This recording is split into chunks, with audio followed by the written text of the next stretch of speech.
Hey everybody, welcome to the Saturday Kit build. I'm Go Beer Go Home, and we are going to work on a couple of things tonight. Might even start a new kit. I do have a couple of things to show you, but yeah, we'll get right at it in just about a moment. I do like to say hi to everybody that does show up nice and early. It looks like Floyd gets the Timbits tonight. And Brian Ferguson, how's it going? Dave Hughes and Steve from BN Ironwood. Welcome everybody. M&M Rails, how's it going, Mark? Welcome everybody. Welcome. So you guys know that I've been working on somewhat of like the base for the what is it called? Tri-State Fabricators kit. Cloverdale Rail, how's it going? So I have the base that I've been kind of working on. I'm gonna do one little thing on it tonight. I'm not gonna really get too in depth with that tonight, but I will start a new kit, and I'll show you that in just a little bit. If you guess that it's a wood kit, then you guessed correctly. Hey August, how's it going? And we've got Trackside Mike. How's it going? Welcome everybody. Welcome. Everybody's finding their seat. So first of all, I want to show you this because I was watching one of Tim's lives. Tim being They Make It Like That on YouTube and all the socials, and he was doing some graffiti on some cars and whatnot. And I asked him what he was using because he had a very good selection of colors, and um, he told me where to get it, and I found it. Uh, Not too expensive, but yeah, there's 72 colors in here. These are all paint markers. And where I'll probably never use these glitter ones, because that's, yeah. But all these other ones here are very nice. And the neons as well are pretty cool. So, yeah, I'm planning on using these in the near future on some graffiti. Just wanted to show you that because yeah, 72 colors. That's pretty crazy. And I think I only paid like 30 bucks for it, something like that. I don't know. But yeah, very cool. So this here, this is the base. And I'll have to kind of turn it around here and turn the camera around and I'll show you because this is what I've kind of been working on. So this here is the base for my tri-state fabricators. And I've got, if you lift up the tape a little bit here, you've got your double slip switch and you've got your track, and the rail sits a little bit higher than this, but that's okay. And then I've kind of put the filler in right in between the space that I left open there. Because what I did was I used what is it called? The stuff that people use for fascias. It's like a poly board or something like that. And it's not that thick, but that means it's also not that strong. So what I ended up doing was I cut out sections before last week. I think it was a couple of weeks ago. And I glued those down, which made it stronger. And then I started filling in the area between with just the grout stuff, the stuff that you'd use, to patch walls and stuff like that. And that's already dried and that's hard. And then I also had to raise it up a little bit using 1/4 inch foam. My risers actually run up now to it, but I don't have the track connected to the rest of the layout. The one thing that I do want to do tonight that I haven't done yet is solder some feeder rails on this. Just for the simple fact that I need to do that before I add more plaster. That's basically it. But I'm going to do that first, and then I'm going to start on the new kit. And when I say start on the new kit, I've kind of already technically kind of started. And it's only because I can't do all the priming and whatnot on video. So I did some priming throughout the week here just in preparation. But this is the new kit that I picked up. It is the HO Scale All-State Factory. Now, the only thing I still need to do for this is that ITLA makes a 4th and 5th floor that you kind of attach onto there. So I'm going to be ordering those. I have to just order that stuff separately because I got this from Otter Valley. So I just need to, and I want to change out the dock. They give you a wood dock with this, but I want the concrete one to make it a bit more modernized. So there's a couple of little things that I still need to order for this kit. So you probably won't see it all yet, but I'll show you what I've got so far. But that'll be after I do this. Trackside Mike, welcome. And Dwight Curley, hello, hello. Let's see if we can do.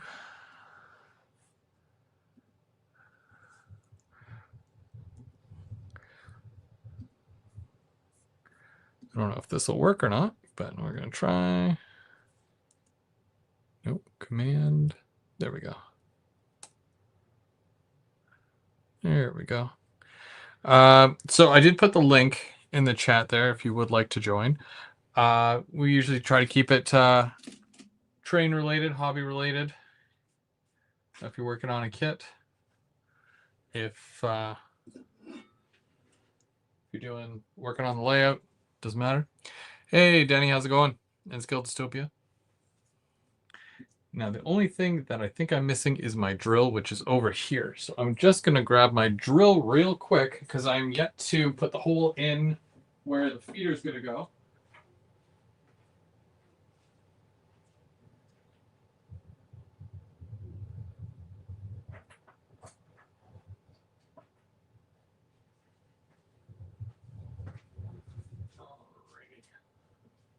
Do not want to lose my drill bits because they all play a specific role.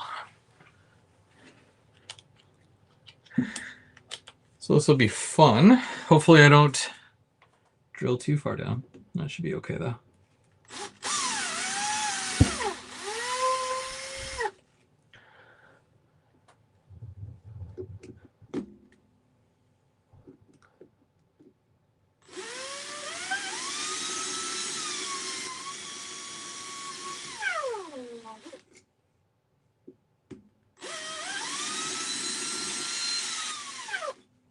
Last one, I swear.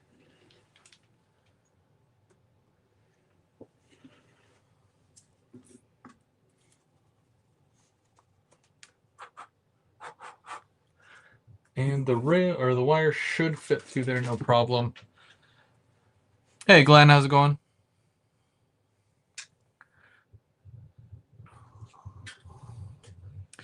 Now, if I remember correctly, white is closest. So that way it comes up and white would be here.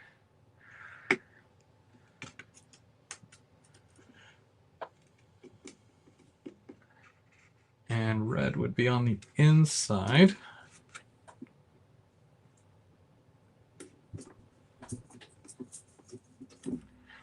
And worst case scenario, I'll reverse it maybe. Why not? I'm wiring it separately, basically. So I'm going to have to drill a hole and whatnot underneath this, where this is going. And I'll feed all the wires through that. And they will all connect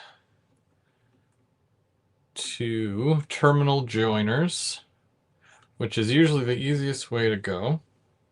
And then if I need to remove this, it'll be a quick removal of the module. Because I do want to take this with me when we go to the barbecue.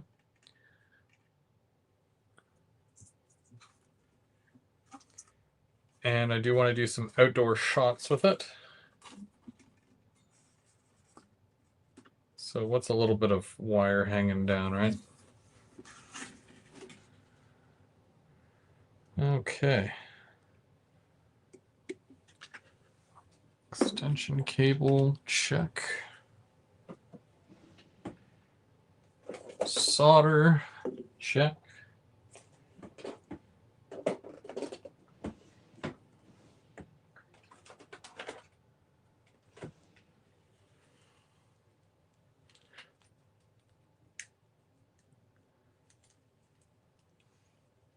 Alrighty. Did I miss anything? No, I just started, so you're good. You're good. And Glenn is doing well, which is always good to hear. Did you guys catch the live this morning that James did? They did, I guess he was part of the, I don't know what the name of it is, but open house for layouts, basically, layout tour. I don't know what you call it, if there's a specific name. There probably is, and I'm probably botching it right now. But yeah, he was live all morning there, which is pretty cool because while you're working, the last thing you want to do is be working, right? So it was nice to be able to watch James run some trains all morning, and I saw a couple of you guys stop by too, so that's pretty cool. Who all went? I saw no faces. Well, I know Denny was there. Todd was there. But I'm not sure who else was there.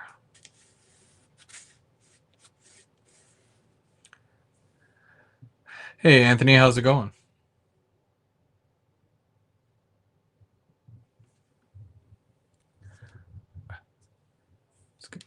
Let's see if we can I get this closer?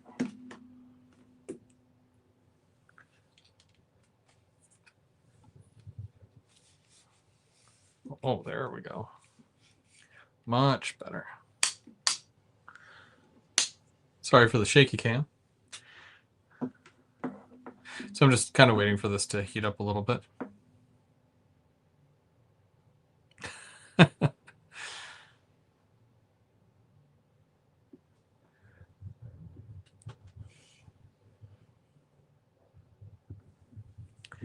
All right, so once this heats up here, which it's already kind of getting there.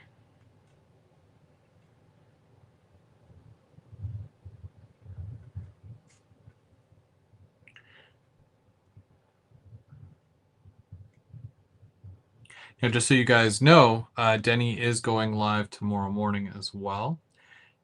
Sometimes he works on kits or the layout. So if you're around tomorrow, and I'm pretty sure it's going to be like 8 or 9 a.m., I believe. Usually he's an early bird. So if you're around in the morning and you're looking for something to watch, he will be live working on something.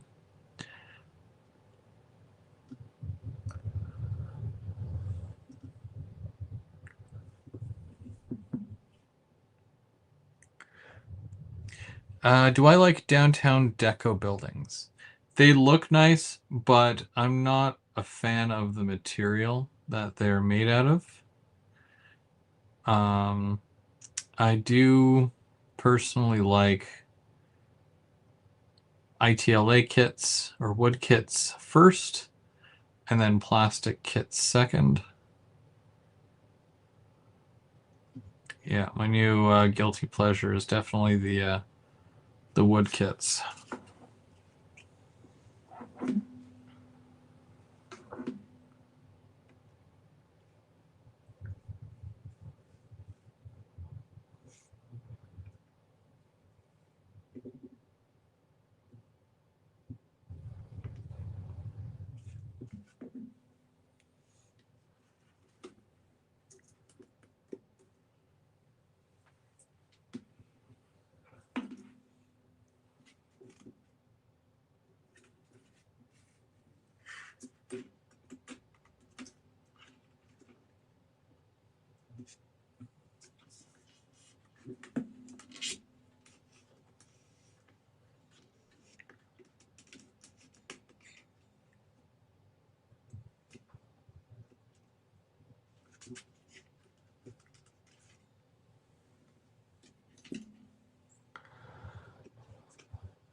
Am I going to have a downtown area on my layout? I'd like to. I kind of working on a section right now that's elevated. It's an elevated section, and it's right behind like the passenger trains. So I'm gonna have somewhat of a downtown area. But like, you know how some people have a downtown area where you drive through it, like the trains go into it, and then there's a downtown kind of area where the downtown, you kind of pass it, you know you're in like a downtown subdivision or area, but you don't really see the whole picture. That'll probably be closer to what I'll be able to do. So you'll know it's a downtown section, but it won't be the full downtown, if that makes sense.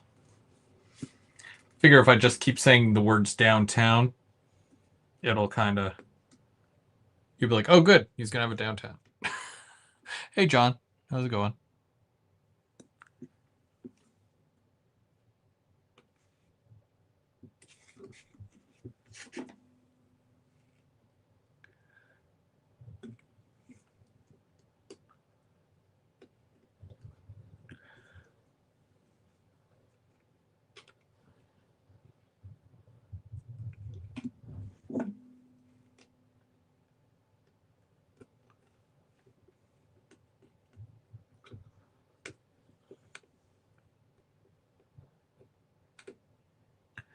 Now, the worst thing that could happen is that these don't have a clean connection, and I wire it, and then there's no power going to these, which is kind of like, it's not really a fear, but then it kind of like, well, that would suck kind of thing. Because then I'd have to do it all over again. Because I'm going to have to put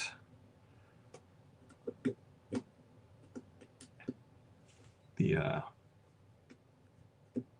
filler over top of this as well, just to make this all look like it's concrete.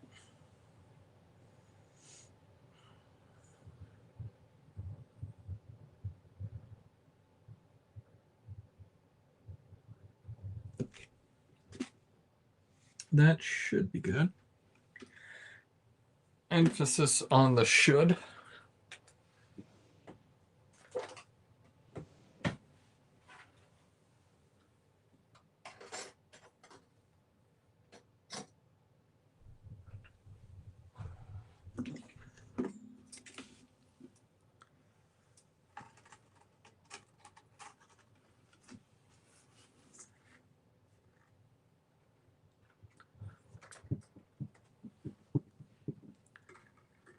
Got another set of wires here.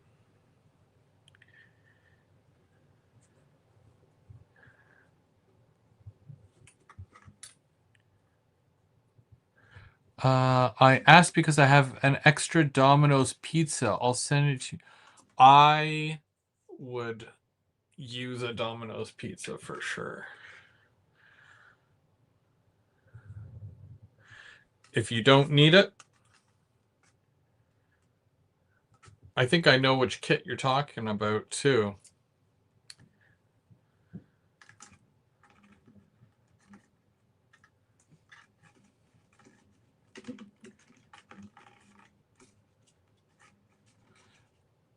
What was it? I saw something about March break. I missed it.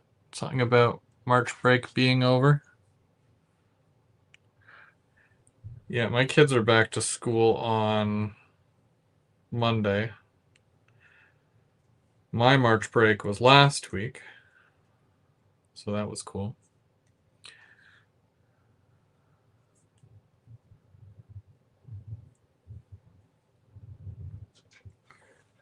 Let's see here. White is closer to the outside.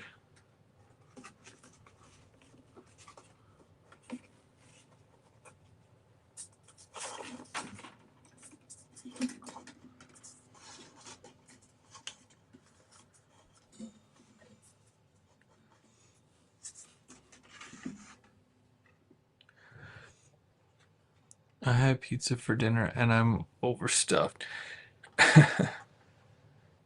Yeah, pizza's always good. Pizza's always a good time.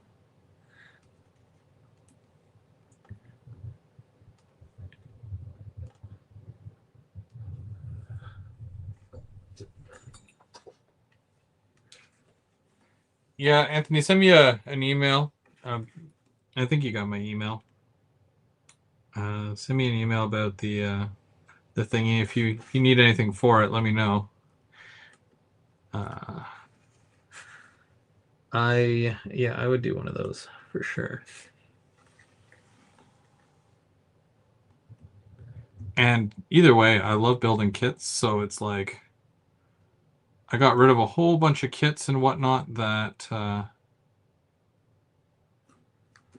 that I don't need. So all that means is that I made room for more. Canadian Locomotive Logistics, how's it going?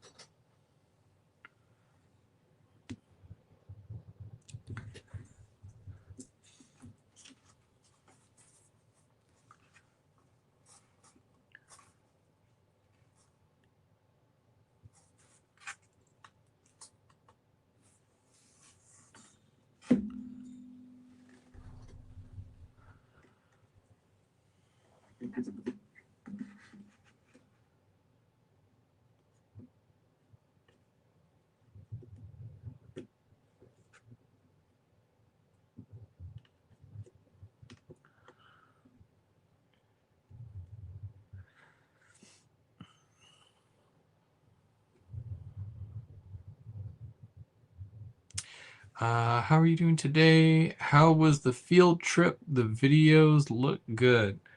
I personally had a blast, and would I do it again? Yes. Funny story. Um, so basically, keeping in mind, I'm not too like I grew up in the GTA, but when the farther west you go, not as familiar. So like when I was out in, I think I stayed in Brantford. I was in the Brantford, Cambridge area a lot, Dundas as well, because James is out that way. But yeah, when I was out there, everything's backwards. Everything, can't tell the difference between east and west unless you're looking at a whatchamacallit compass thing. And I was all turned around. Ow! Burned myself. I was all turned around at one point, and I think like no, yeah, it was Friday night.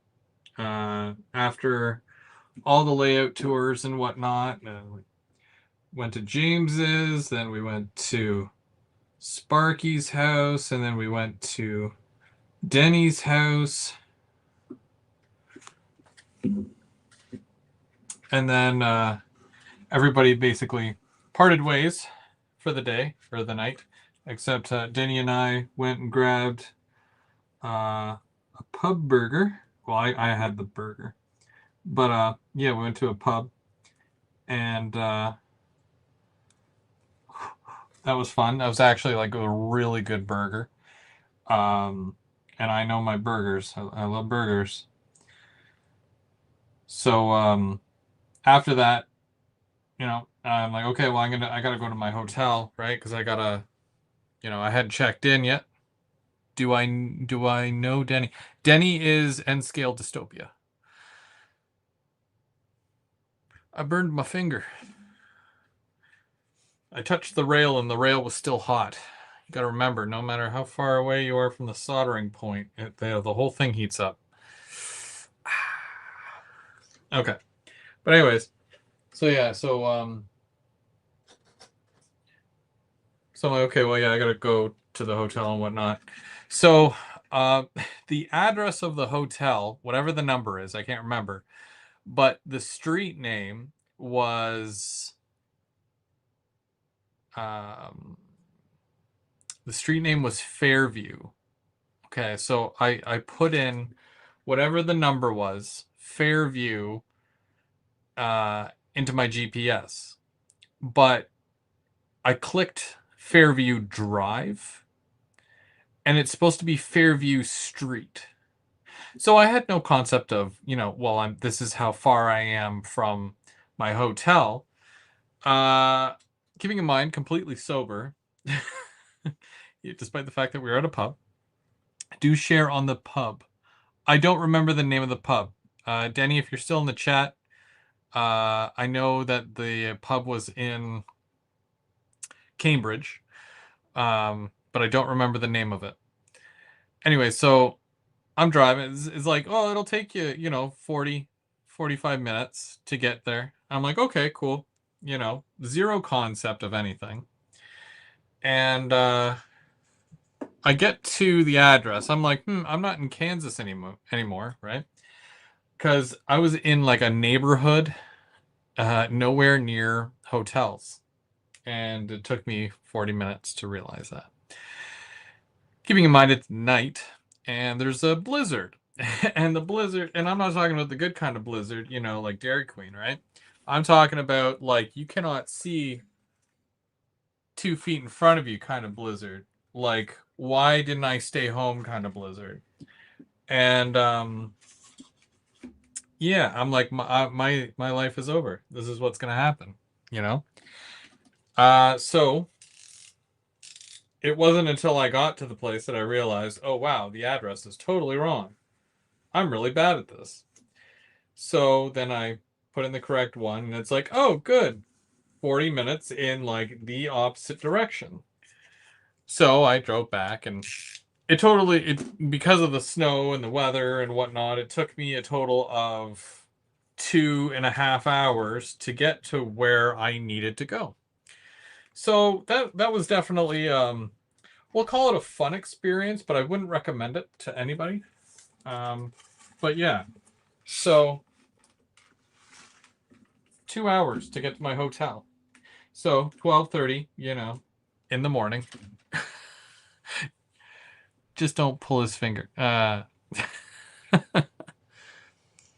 But yeah, so it was like it was pretty bad, and I was just so happy to be, somewhere where I could sleep because it was already such a long day. Like I left at 6 in the morning, and obviously picked up Todd and whatnot, and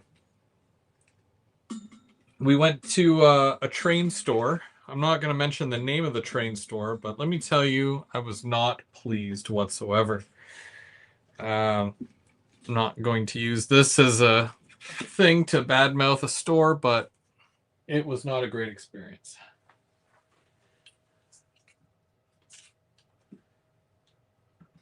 However, I did go to Otter Valley on Sunday. That was pretty cool. Never a bad time going to the Otter.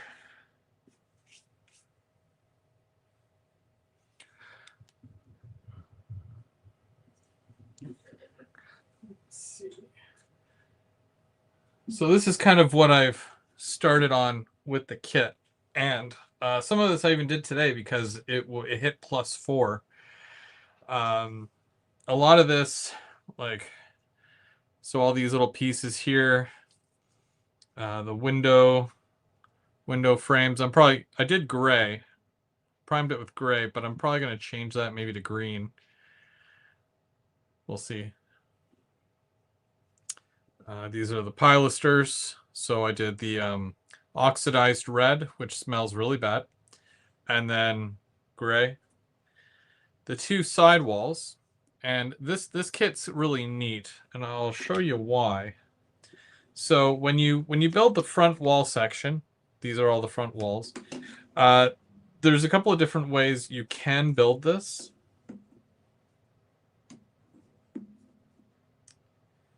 How was I going to do this? I think it was going to go something like this. Okay. So again, this is one of those ones where there's a couple of different ways that you can build it. In this case, they give you 3 options. 3 options aren't bad, and or you could just kind of do your own thing. I like to use all the pieces, and this size here, that is a really good size. In the picture, this piece here, which is a very long piece, it's probably the biggest piece here. There's the two receiving doors. It's down here, but for where it's going to go, I want it down that end. Then these two pieces here is your depth. So they go on each side, but it goes back like this. And that's about 1.5 inches. So it's 1.5 inch depth. And unlike the other kit, which understandably, because this one is more of a, well, you're doing it straight like this, you get these. These are the same thickness as this. And this is probably what it looks like before it gets cut and styled into that. And these are your back of the building pieces. I don't know if there's a specific name for that, but it's the back part of the building. So you're making a solid 4-wall piece, but this will just, that'll get painted black, and that's just going on the inside, which is really cool because then it'll be able to stand up. It won't fall or anything like that. Very neat. Model Train Reviews, how's it going? Welcome. So, that being said, I'm very excited to get this done and start detailing and building this because I love these new kits and trying something new. Even though I've done, buildings before with brick on them, this, like, just building it with wood is a lot better, I find. So these will, yeah, that'll line up like that. So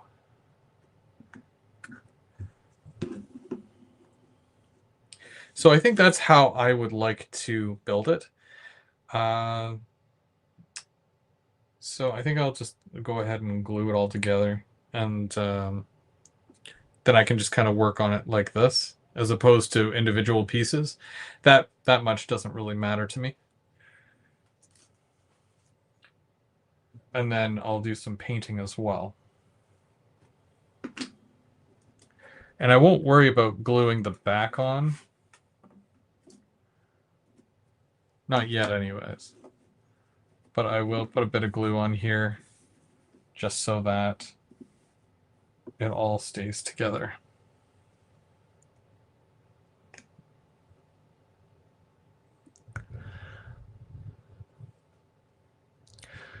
Let's see. You are Digitrax user. Is that a question for me? I do use Digitrax. Typically, everybody up here in Ottawa, at least everyone I know anyways, up in this way, uses Digitrax. Our club uses Digitrax.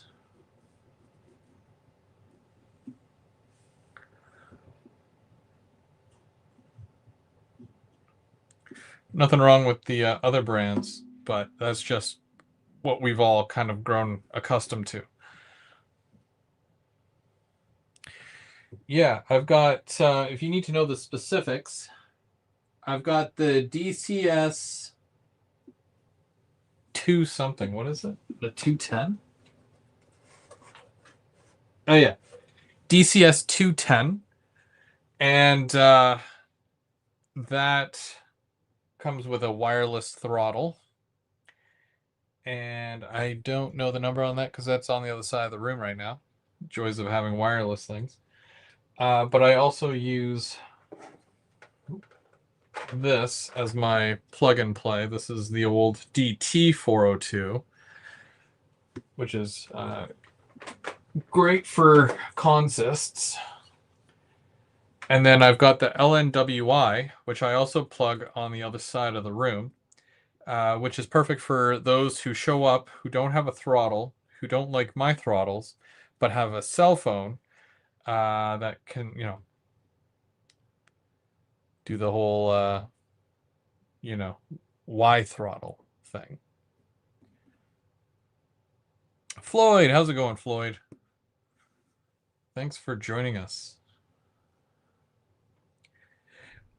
This is kind of how I've settled on this piece, I think. Let me consult the manual, because I was basically going to do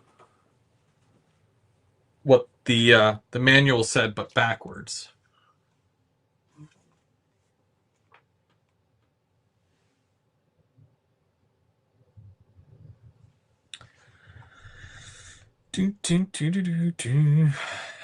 Okay. So yeah, so these are the two versions that they give you. So again, background flat. This is what I'm doing. And then there's two others here where it either protrudes on the left side or it protrudes on the right side. With something like that, it's just kind of like, well, do what you want, right? Um,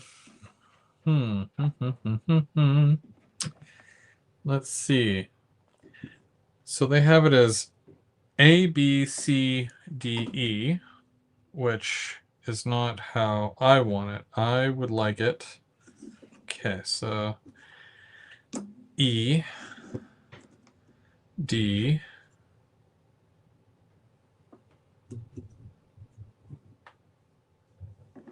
C, B, A. Okay, so I just had to move a couple around here. Nothing too crazy. Yeah. Again, I'm very much okay with this. You know, doesn't really, I don't think it matters too much. It's just, that's kind of just the layout I want it as. So I'm just going to do a couple of these at a time.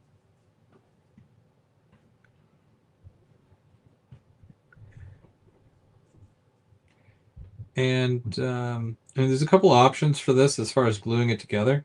I want this to glue fast and strong. So I'm just using my gap filling glue, which is a Instacure. Bob, was this Bob Smith? Something?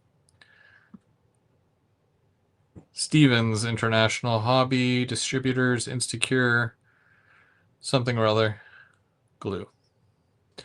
But yeah, it dries really quick and works on plastic, painted plastic, works on wood as well, so that's why I'm using it.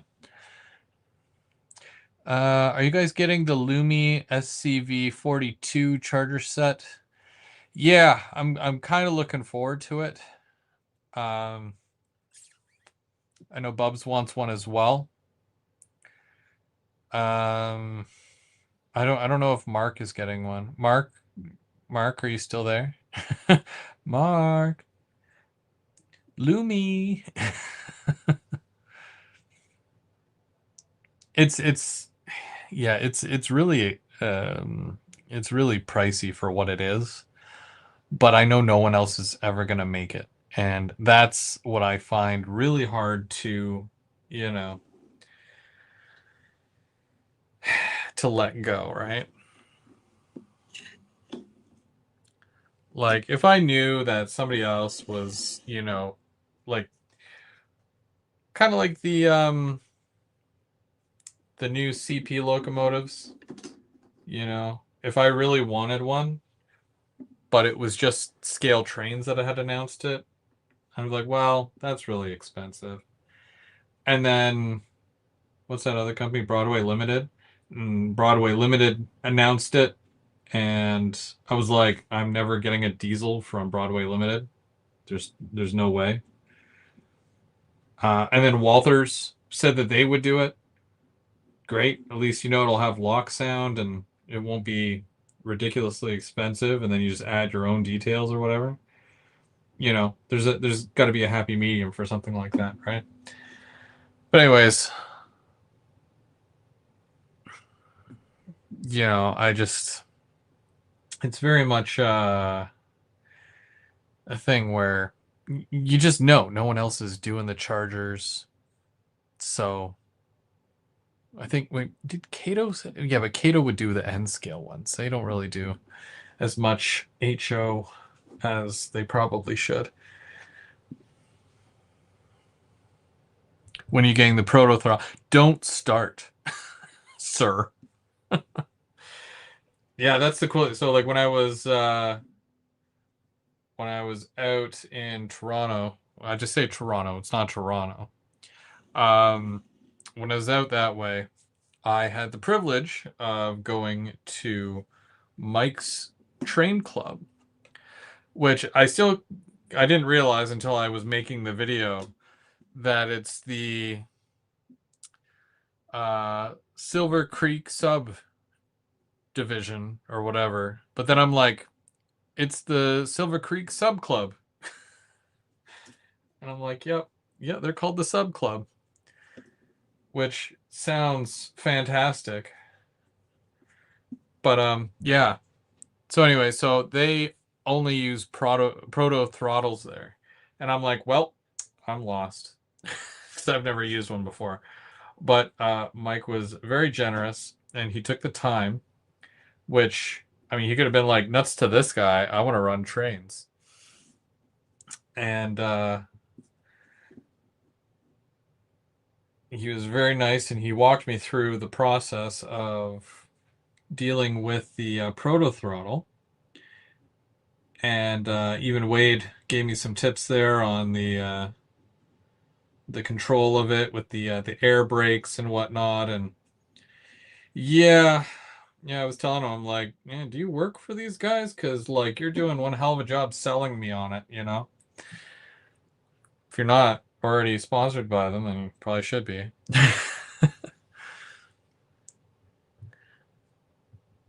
Well, I've been humming and hawing about it for several years.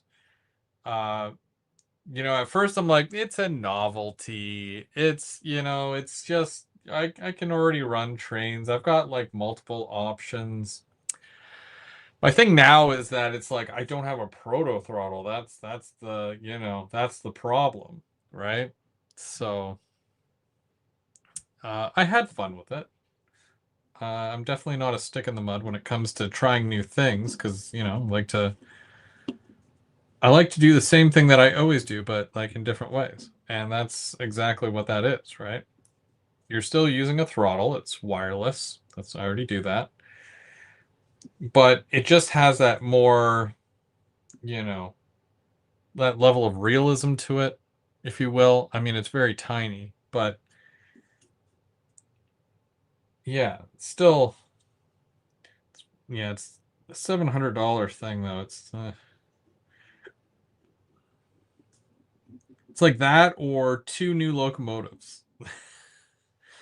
It's a tough call, right? And so far, I know of about a couple locomotives that are coming out this year. So it's like proto throttle or this logo, this logo, this logo, this logo. You know what I mean? It's tough. I'm not saying I'll never get one. I'm just saying I'm not in a rush to get one, if that makes sense.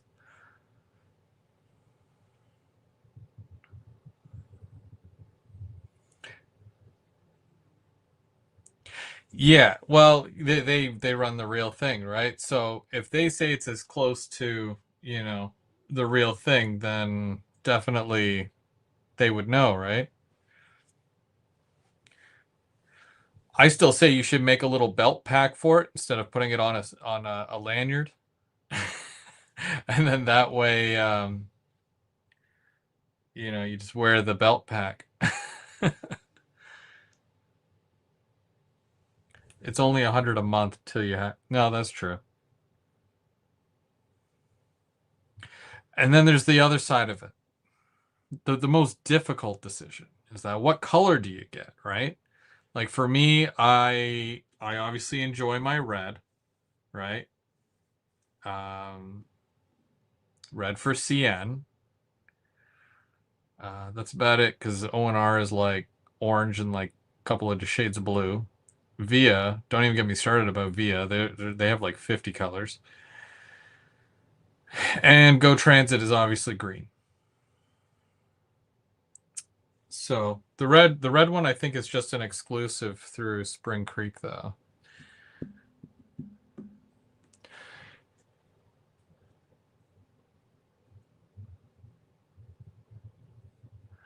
CN cover plate coming.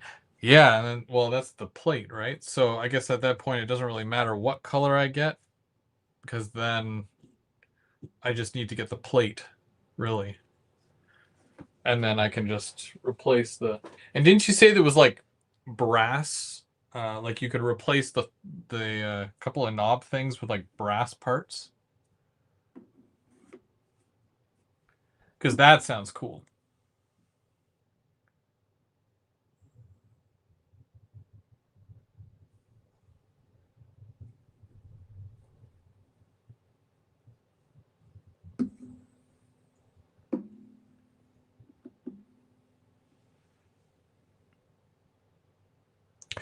Action red with multi-mark.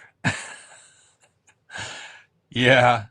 Yeah, with the 8-inch stripes, or what is it? The 6-inch or 8-inch stripes. I really feel that for the CN one, I really hope the whole thing is just zebra, right? With the red logo, the red noodle.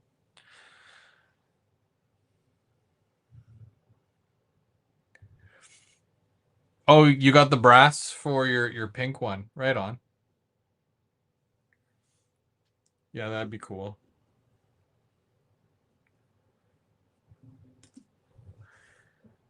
I'm just waiting for the glue to dry a little bit here, because if I flip it over, it's gonna glue itself to the mat, and I don't want it to do that.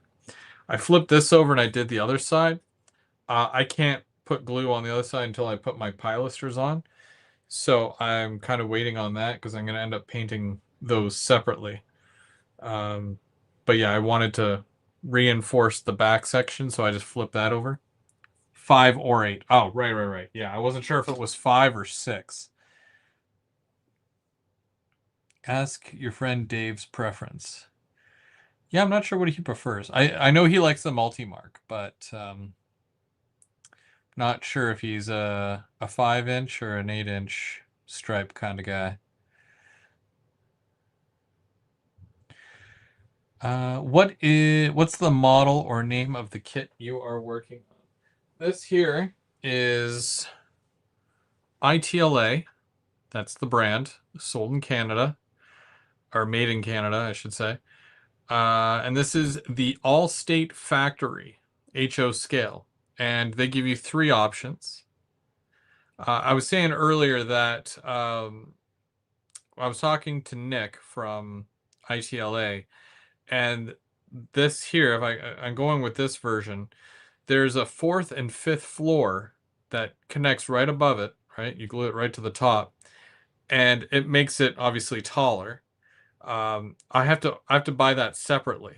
So he's going to cut those for me and ship them out. And I'm trading the wood dock for a concrete one. So I have to order a concrete dock, and yeah, that's gonna go right below that. So even though I'm doing this like this right now, it's going to be a much bigger kit after. Yeah, ITLA, and full color pictures, right? Um, which you'll never see with a whatchamacallit, a Walthers. Look at this. Step by step here, it shows you how to thinly put on the piece of paper with the words. You got your glue, spread it on, and then I sand down. Yeah, see, you sand down the paper, and then so cool. And then I do all my painting of these parts here separately, and then I put them in. And it really breaks down each section for you. It shows the pilasters, how to put those in. Shows you how to build each of the detail sections. So like this is the wood dock. If Dave was here, I'm gonna ask Dave if he needs a wood dock, because I know he's running a little bit older of a layout, and now I have an extra dock that I don't need. So I meant to ask him, but yeah. And there's a little water tower too. That's pretty cool. Why have you not purchased one of these? The last kit that I did, which was the Tri-State Fabricators, it's one of their bigger kits, I think. And it was amazing to build. A lot less work as far as like little detail things, because this is all brick, where the other one is all the concrete. So yeah. And this still comes with a substantial amount of detail parts, which is pretty cool. So I wanted to get this one, just, you know, to have a full brick kit.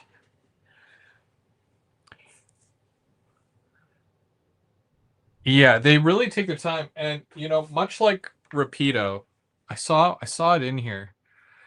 It said something about don't eat the glue. Um, oh, here we go. Our products are designed for the adult hobbyist and not intended for children or family pets. Like they've got, you know, a sense of humor, right? Yeah, some of this might be like, well, I already know that. I already know that.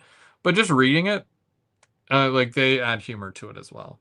Kind of like what Rapido does with their booklets. So it's definitely like even something like this is worth a read just before you build it. I always like to go through, look at my options, find the best way to approach it, and yeah. But honestly, the color pictures really help a lot, and they give you some design choices. I think there was a page here where it was talking about different colors of paint. I know that one of my other ones, it was showing that as well. And it gave a few options of different colors of like Americana paint.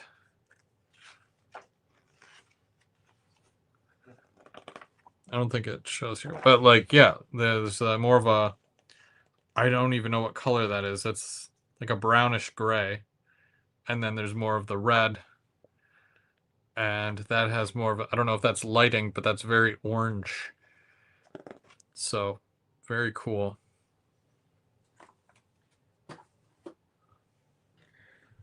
And that was me stalling so that I can have these finished gluing.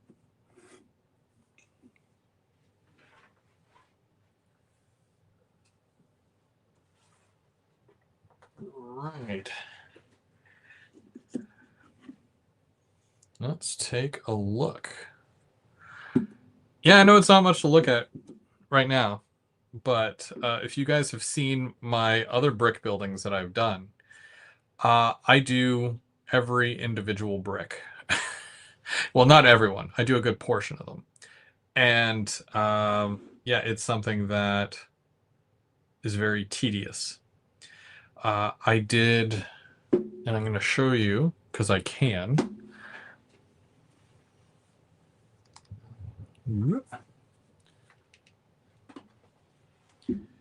This is a plastic kit here. And you can kind of see the brick on that where there's multiple different colors of brick on that.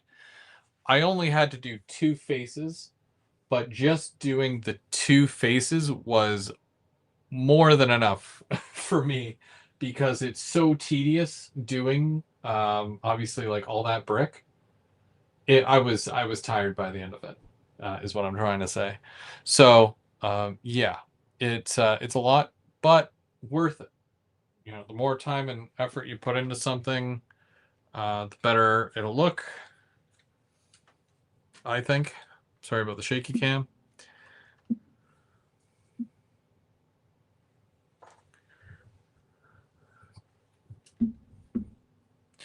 Dundas Junction Model Railroad. How's it going, James?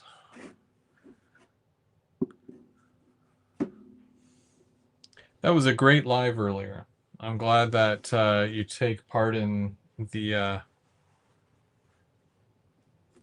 showing off of the layout tour thing.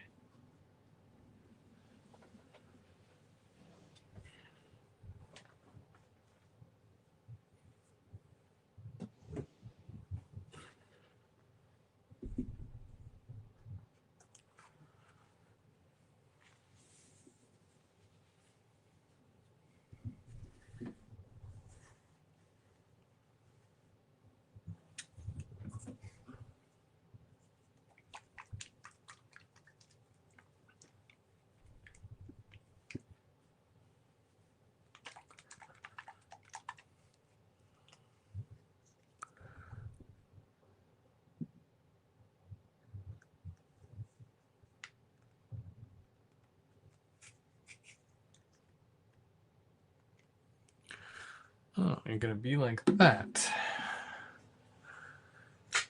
I probably need a new one of these anyways, but that's why.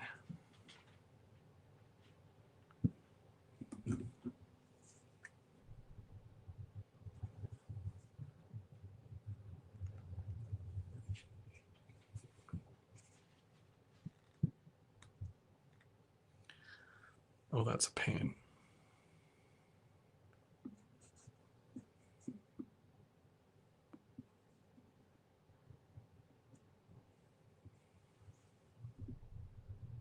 Oh, there we go.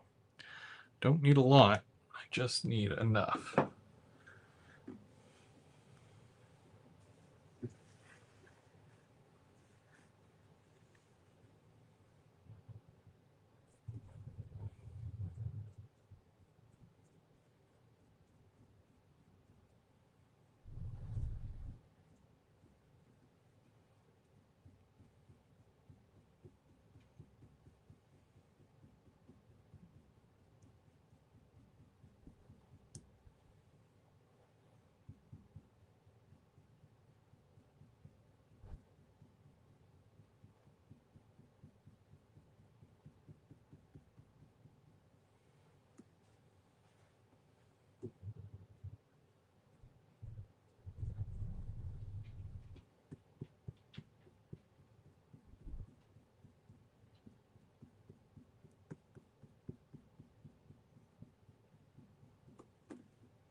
Yeah, I didn't want to do like a solid green to them. I wanted to almost like the green is coming off almost. So some parts of the window frame are a little bit darker, and some parts of it will be brighter because I'm going to use another green on there in a minute.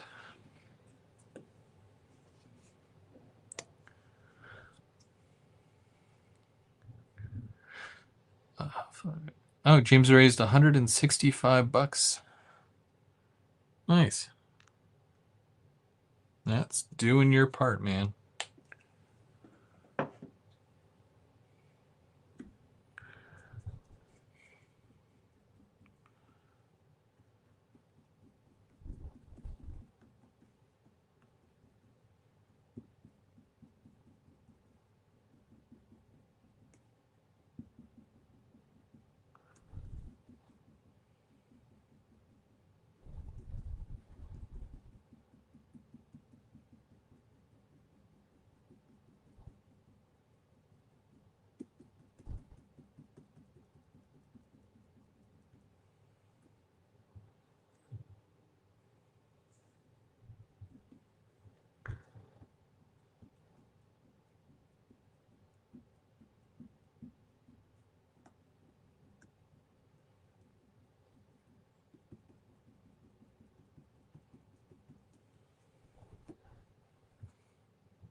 Russ is rocking. Oh, Railroad. How's it going, Russ?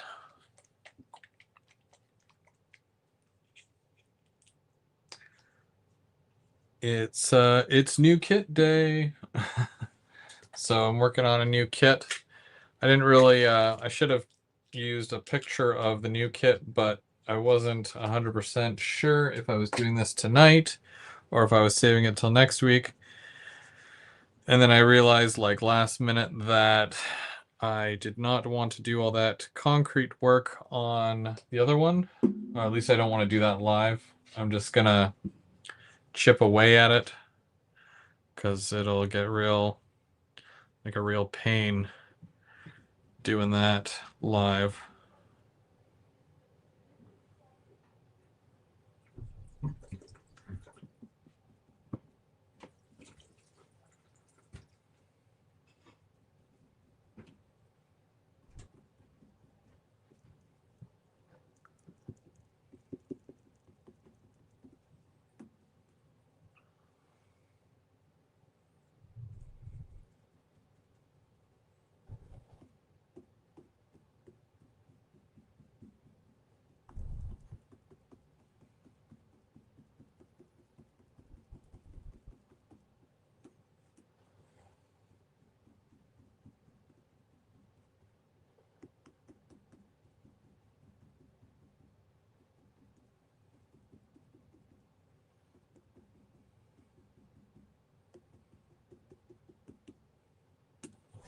Yeah, I definitely didn't want to do as much of the light green as I did with the dark green.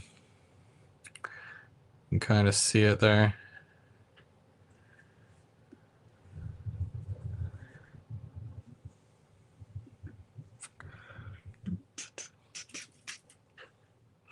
I need a soft brush. Here's a soft brush.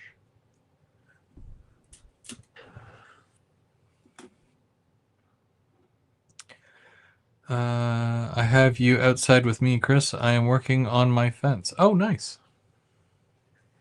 Now, are you talking about an actual wooden fence, or is this an O scale fence? Or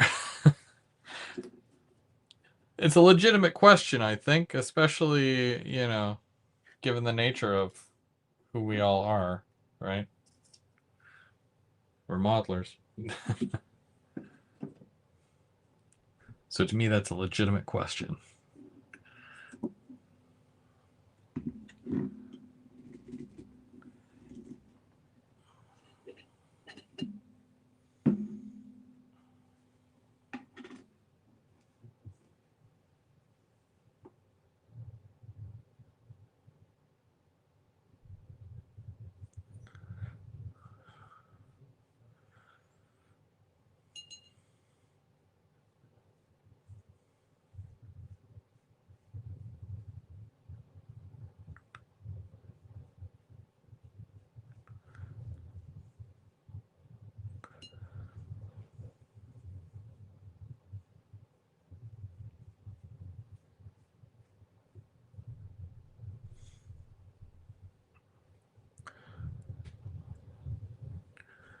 Let's put that aside for now.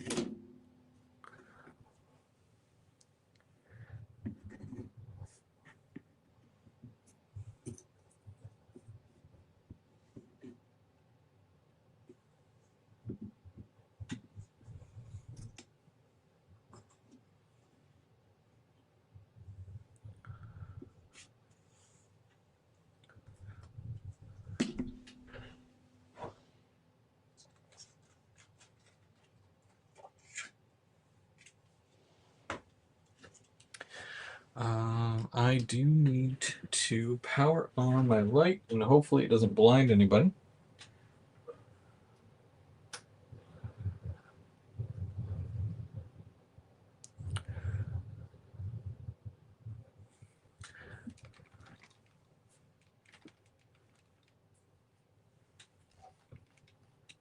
Sorry, I'm just adjusting it so that you guys don't get blinded by the light.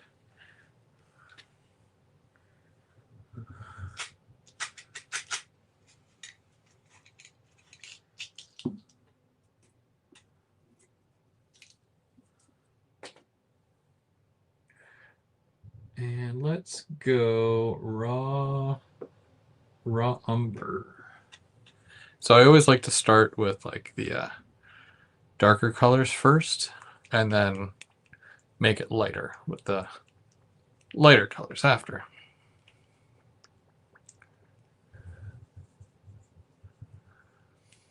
Dave Hughes, how's it going, Dave? Long time no see. Is like all my paint like this? Jeez.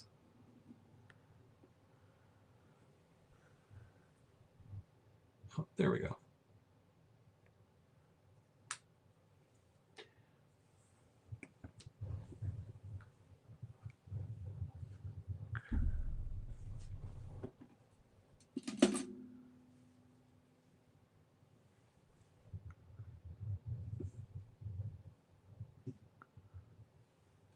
I might have to hang on a second.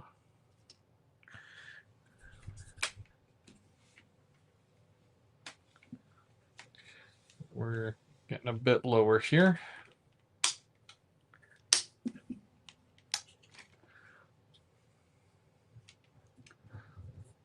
Okay, you can still see? Good. My problem is being able to see. I don't know if I'll need that.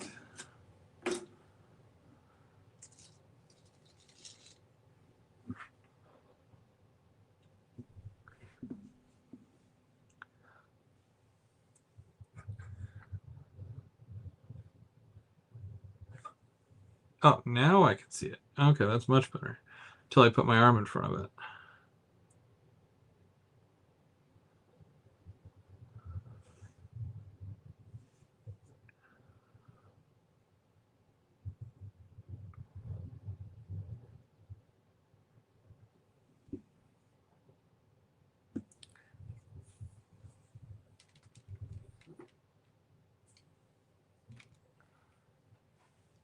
I'll show you guys in a minute once I can get you a little bit closer here.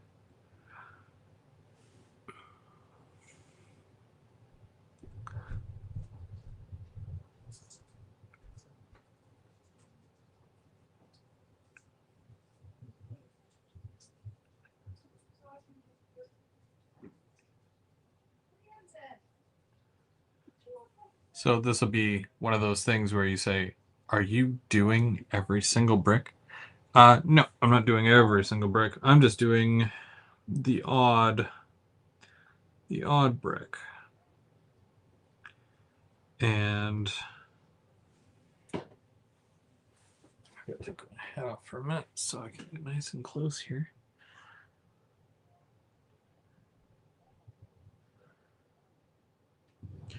And I have to do this with a toothpick because these bricks are very small.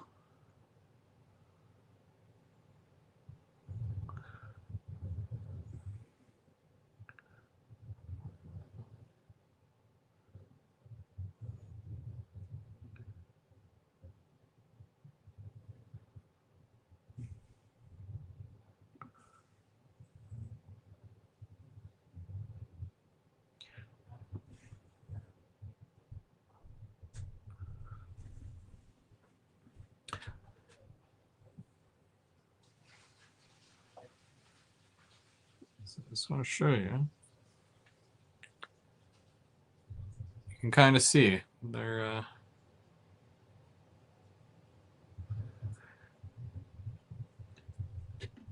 that's what I'm doing right now, and I got to do the entire thing.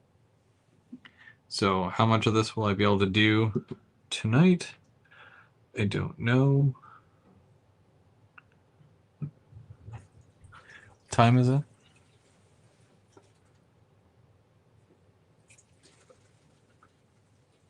8:13. So I've been live for an hour already? Oh my gosh. Barely done anything.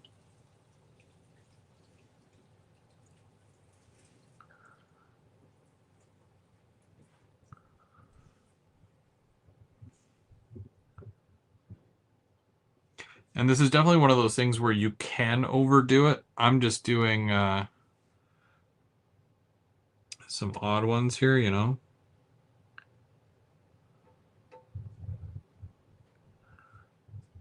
And you got to keep in mind, I do 3 different colors. So I do the whatchamacallit? Well, technically it's 4. So the base coat, which is the what color did we call that? Something red. It's like CN, the CN color.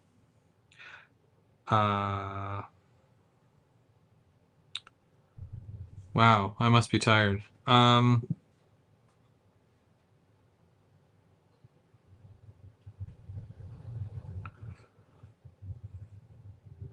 remember it.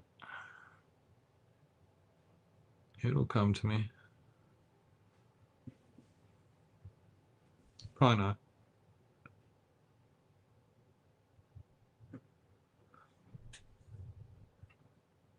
Oh, that's going to bother me now.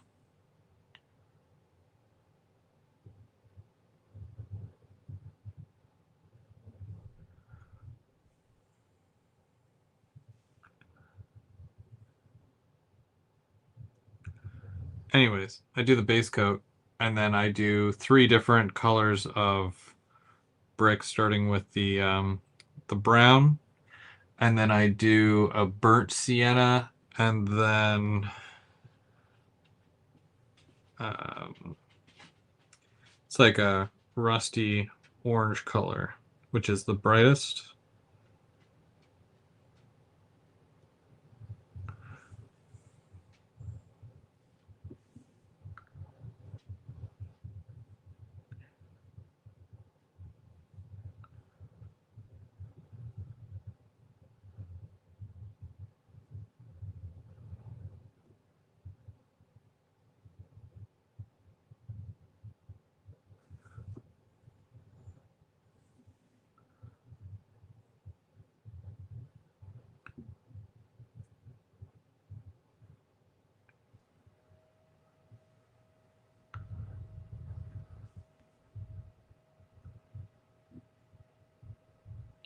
Oh, and I took all the windows out too. You can leave some of these windows in and just make them look like they're bricked over.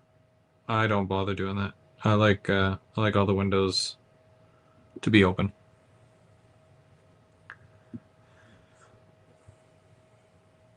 The prime that I used is technically the red color. And then then I do the bottom a little differently. I do the concrete gray, and then I've got another gray that I do over top of that. But again, you can change the colors to which you do your kit. Really depends on how aged you want it to look. Right? I've got a newer concrete look. If I wanted it to be older, it'd be more of the yellowy tan color that the other kit was. The last kit that I did. Because that's technically a concrete building, right?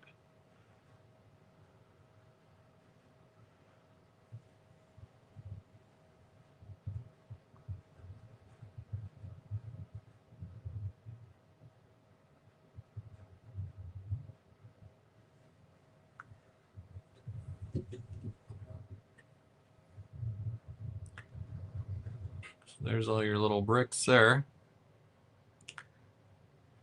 It's almost as if your building has chicken pox. It doesn't, but it's like it does.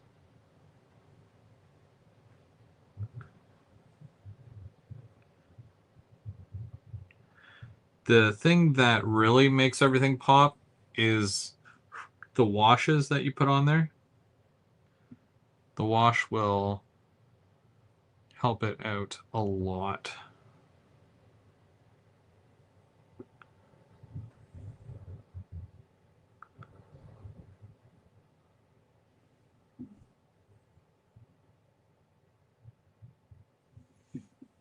Now, I'd even go as far as to say, once you're done doing the individual bricks, make a wash with that color, wash it, then do the next color, lighter, all over the place, wash it with that.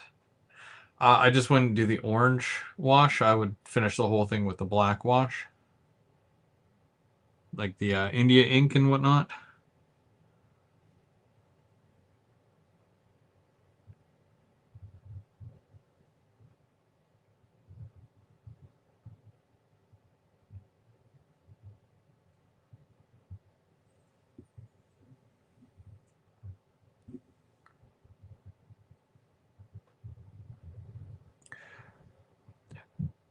Bricking picks. Yeah, you can always look at like real buildings and get some ideas from real world buildings, right? Especially if you're trying to make the building that you're doing look like or resemble one in real life, right? Me, not so much. I just wanted a brick building.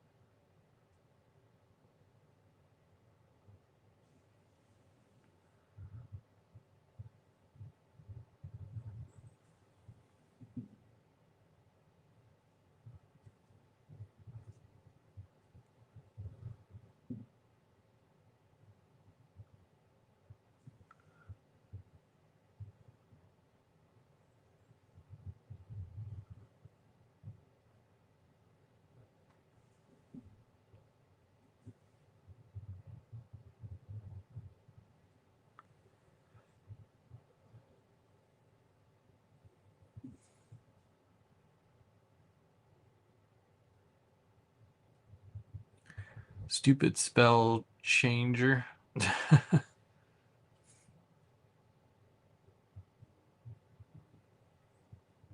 You mean autocorrect?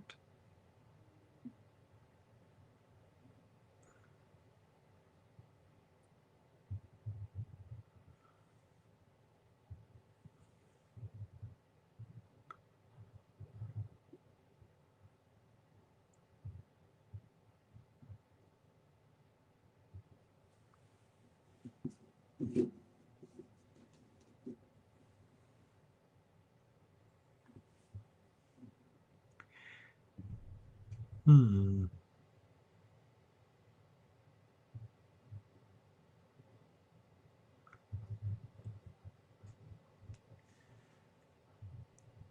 So now I won't be able to order the extension for this for, a week or so, but I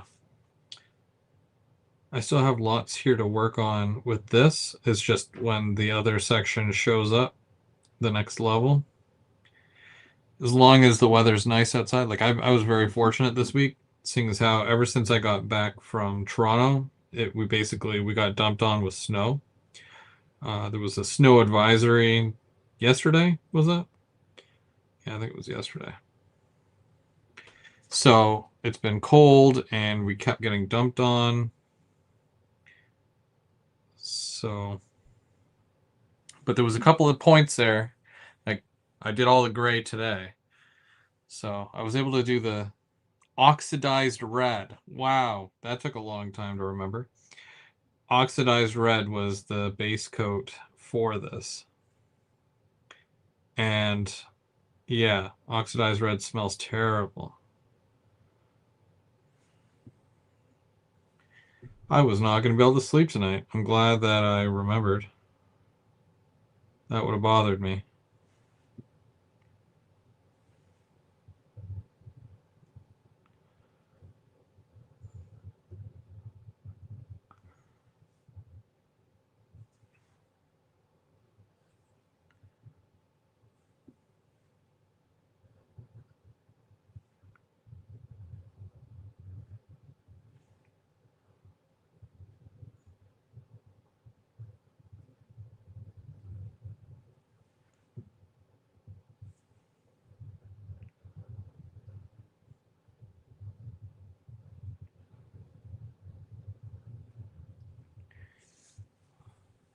Anyways, we're getting somewhere here.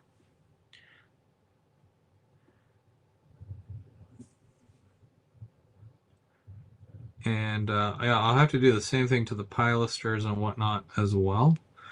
But I'm not going to be attaching those yet because of the fact that I need to make sure that I'm able to attach the second section.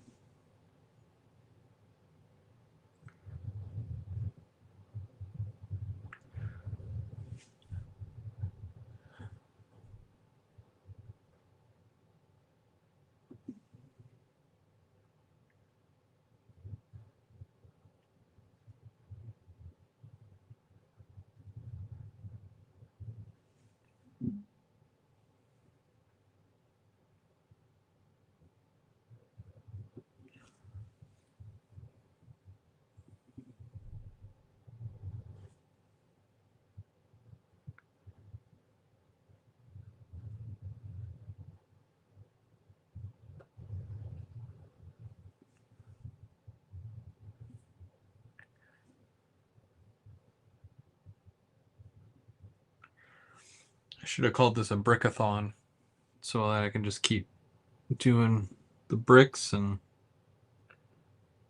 that's what I'd be doing. It's not overselling it at that point.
That reminds me, I haven't ran the new Go train on the layout yet.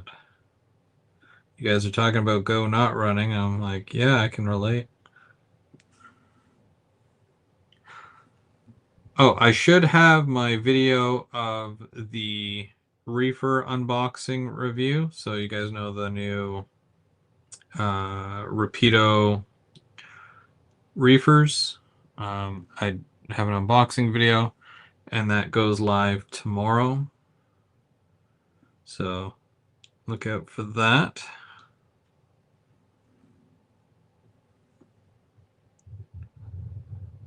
Especially if you're interested in purchasing one or two or 12.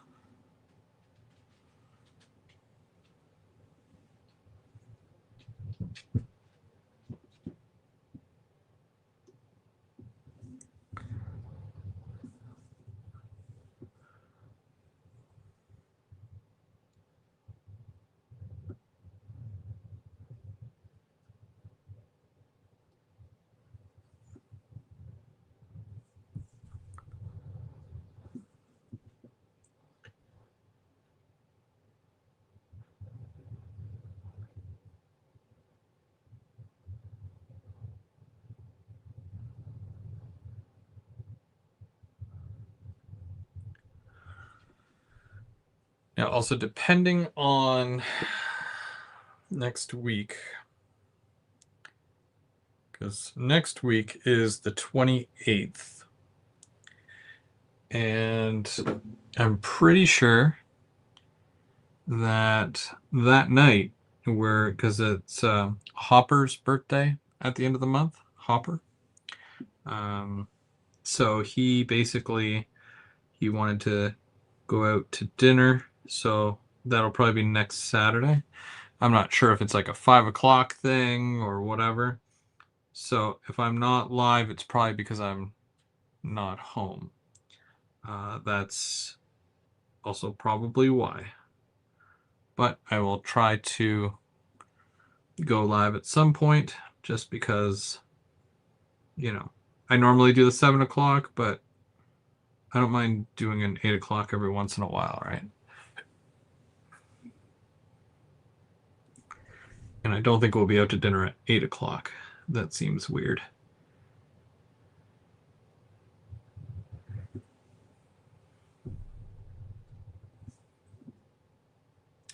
The 31st. The 31st of March. And yep, it's that scary time where my kids start turning into teenagers. So he will be 13. So I'm sure it's right about now where my hair starts turning gray.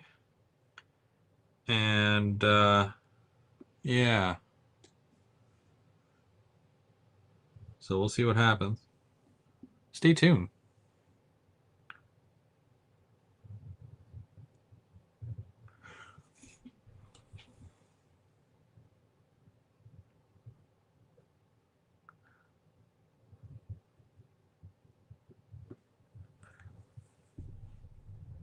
Oh, no way. So, Floyd, you share a birthday with Hopper. That's pretty cool. Your birthday's coming up too. My birthday was on the 15th, but I refused to tell anybody. Except for Mark. Mark always knows.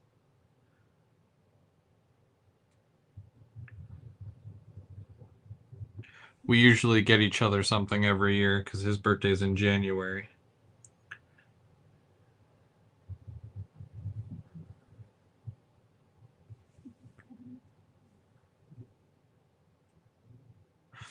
Good luck. I'm going to need it. Yikes.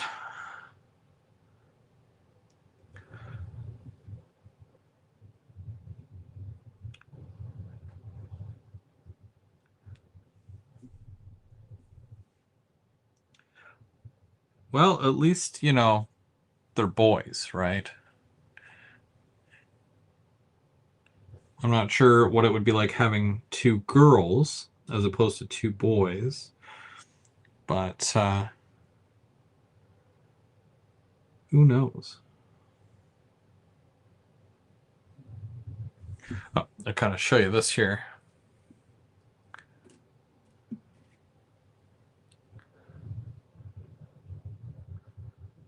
So again, doesn't look like much right now, but the farther along I go, the more I do, the more this will hopefully look a little bit cooler.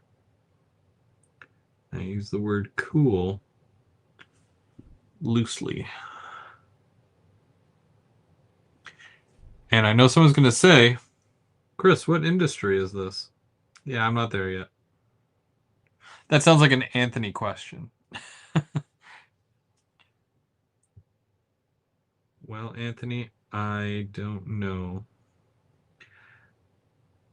That's usually like,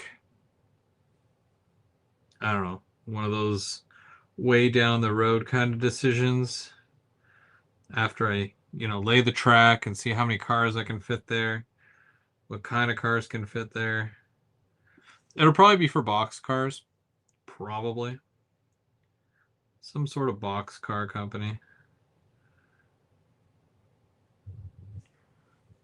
Or I can do it as kind of the opposite, where the Allstate fabricators, they have a lot of the metal and whatnot. I could do a thing where this is like a fabricator, and I can just park some gondolas right in front of it, and they can just load it up with scraps. That'd be kind of neat. Hey, Ronald.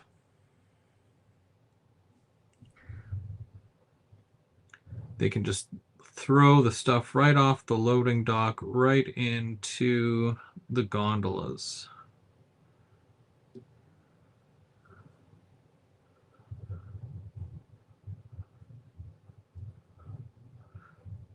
Depends on if they can get the thing close enough. I don't know, though.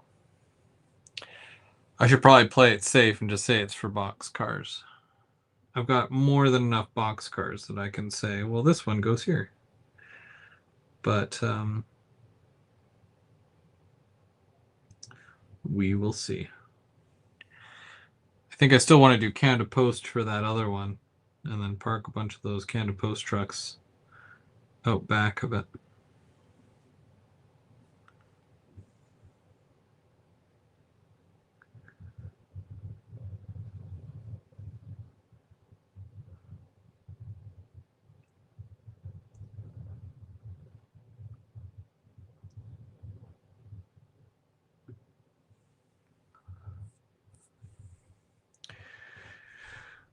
Let's see. I am reconsidering modifications to my Athearn GP9 TH&B. Might sell and redo my Atlas GP9. Is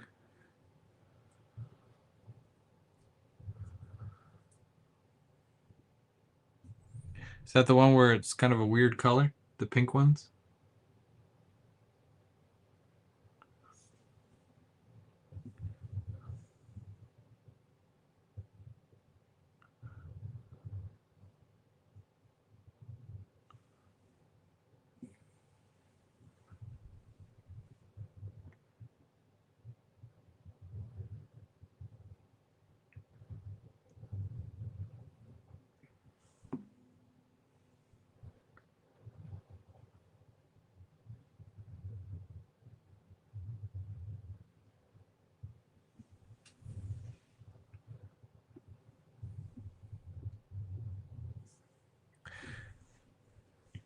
Yeah, that'd be cool. I know that Athearn really botched those with the color. I'm not sure how they did that. I'm not even a TH&B guy, and I'm just looking at it like, it's really pink.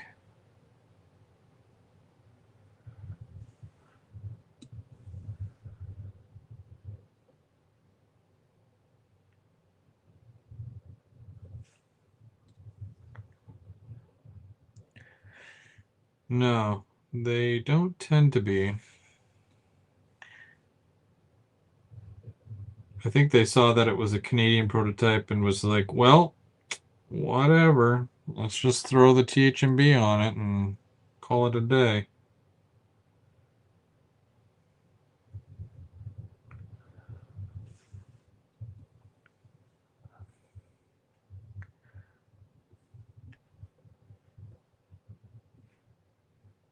Yeah, some of them have really dropped the ball over the last couple of years.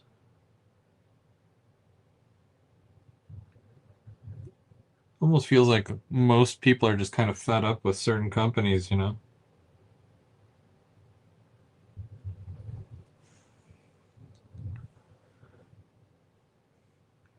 Some guys are just happy to have, like, their logo, right? Like, I know James is really probably very happy when they came out with those Jeep 9s. It's like, yeah, the color might be a little off, but it's like, I know guys that wait and wait and wait, and their logo never comes out. So there's a level of, beggars can't be choosers, right? As they say. But at the same time, if you're going to invest however many thousands of dollars that it costs to produce such a locomotive, you think you'd get it right.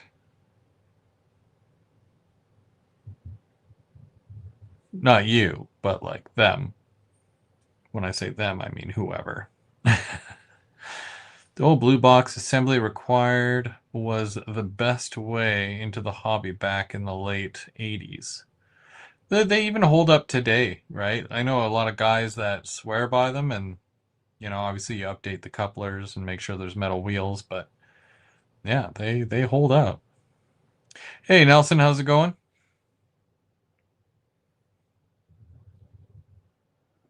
Yeah, it's true. If you do weather it, I mean, you can dumb down that pink quite a bit. But I think that James might be going more for it because, like, he doesn't normally, he's not a weatherer of locomotives and cars. I think he likes all the stuff looking new,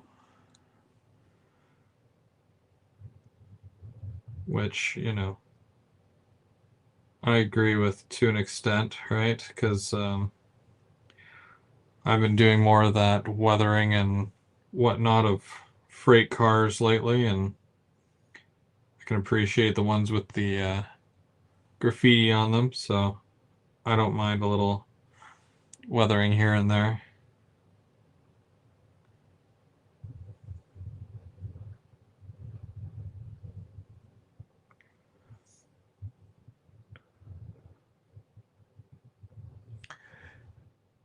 Oh, the Jeep 9s are having motor issues? Well, that's no good. Well, especially now, right? Like, didn't they come out like 4 or 5 years ago?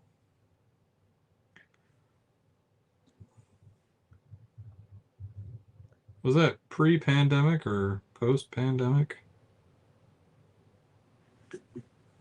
Can't remember. Everything's blending together nowadays.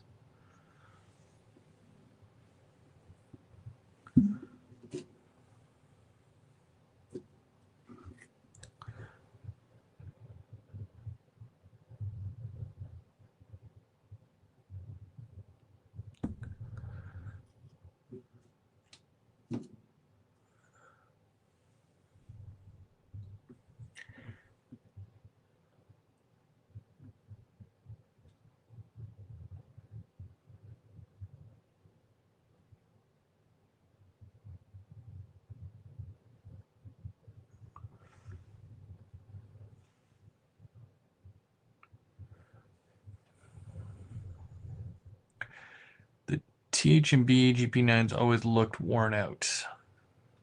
It's got freckles. Yeah, kind of. They'll look less like freckles once I get a bit more done here.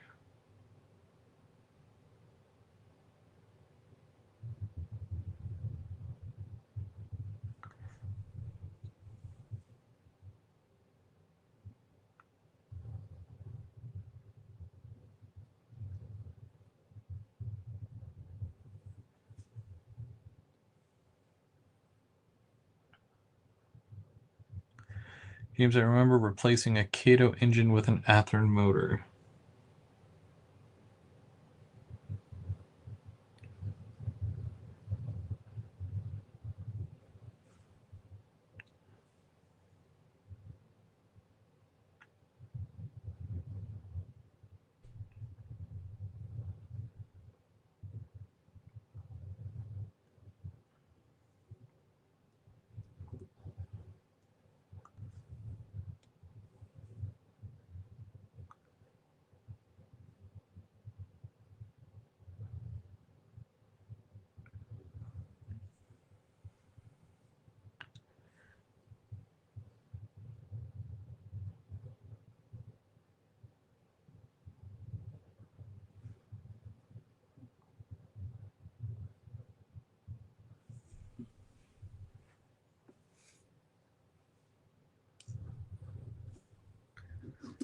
Just want to take a look at the pilasters here because these are probably dry.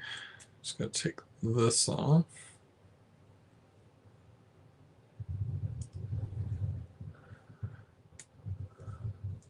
There we go.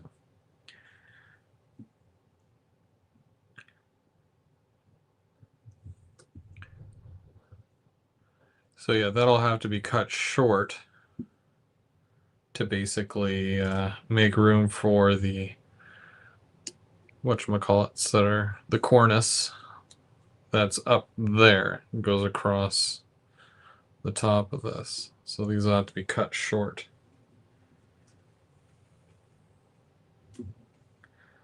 Might as well take these out of here.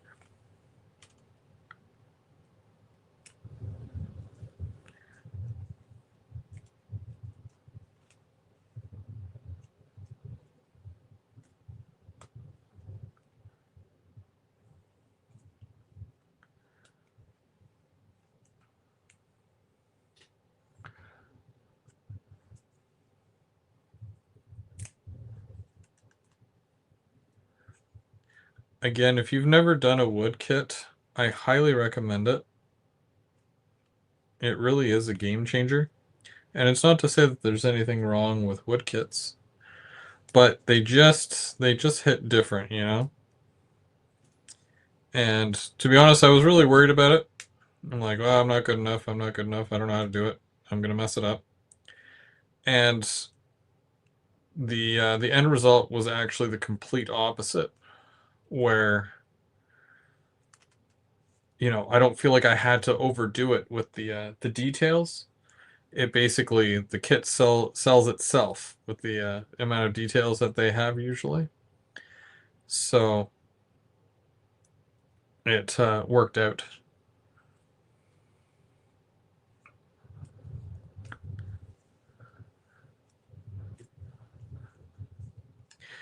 And also painting a wood kit is just easier. It the paint absorbs into the wood. It doesn't sit on top like it would on plastic. So that's also a good thing. They do have a really nice finish to them.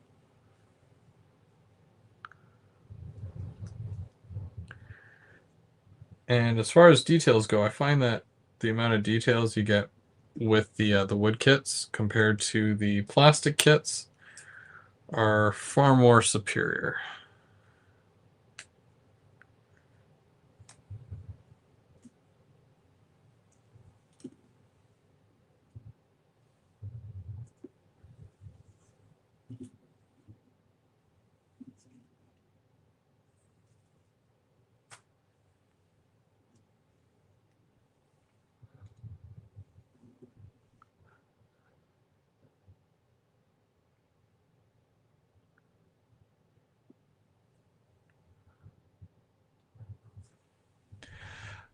I bought two SD70s last year.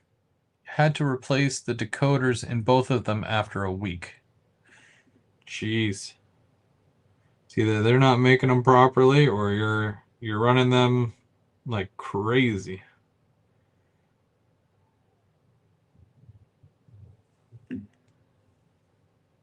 Now, I've heard, people have their issues with certain brands and whatnot. And to be honest, I always pay attention to that stuff. James usually raises a pretty good point as far as with, repair and what's available, right? Because if I go with a Rapido, it's me mailing it 4 hours south, but still in the same province, and they'll mail it back, and it's usually pretty good. With Bowser is an American company, but they've got a guy here in Ontario that does their repairs. And I've sent my loco off and had it back all in under a week repaired. So, it's something that I take into consideration when purchasing. Now, the only other one I would purchase would be an Atlas. And Atlas, obviously, they're in the States. But I don't think I've ever really had an issue with Atlas, knock on wood. And thankfully.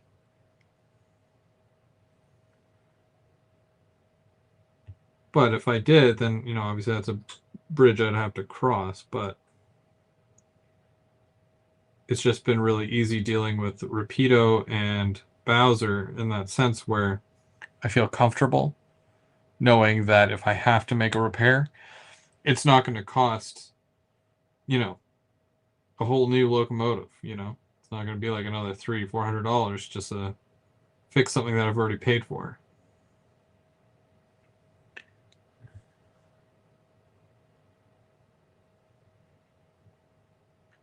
Same thing with Aurora. Like you know, it would be the equivalent to a phone call to Ben and say, "Hey Ben, had an issue. Can you fix it?" And he'd say, "Absolutely." You know.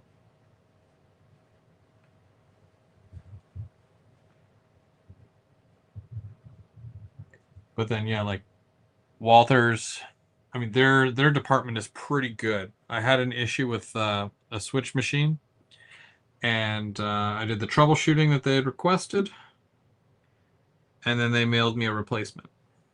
Took a couple of weeks to get the replacement, but you know, it found its way here.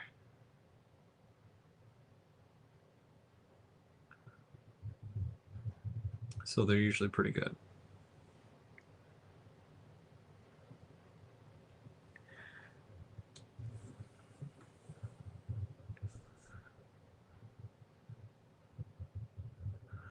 Wish I'd known about the Rapido ones.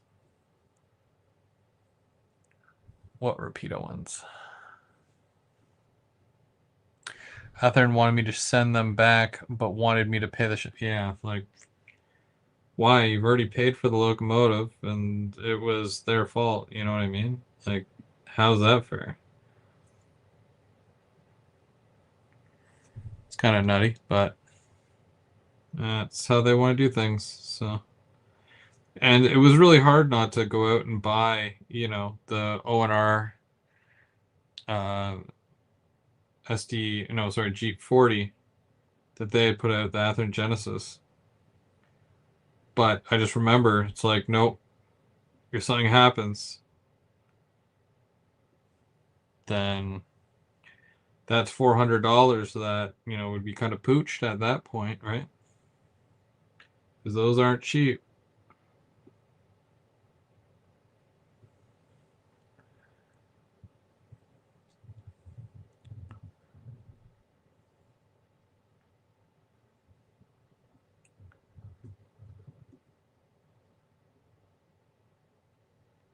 This is another reason why, like, I try to be active on online, right? Like, between watching other people's reviews and, you know, I follow a lot of different groups and whatnot on Facebook and people on Instagram. Usually people that run the same stuff as me or similar, and I usually catch on to things as they happen. And that's also why I like to share a lot of unboxings and reviews, right? Because if you're sitting there and you have $300 for a locomotive and you're thinking to yourself, oh, I'd sure like that new something or other. And how much of a pain would it be if you bought that something or other with that $300 that you've been saving up? Only for, you know, let's say, what's an issue? A warped chassis. Imagine all these locomotives have warped chassis and you bought one when, you know, if you were a bit more in the know, because, you know, they're not going to tell you. I don't think that they would. But imagine you buy a locomotive that has a warped chassis that they refuse to, you know, go public about. That's $300 of your hard-earned money down the, you know, down the poop chute there, you know? So I always try to do due diligence and share that information with you guys because I've been there. I know what that is like.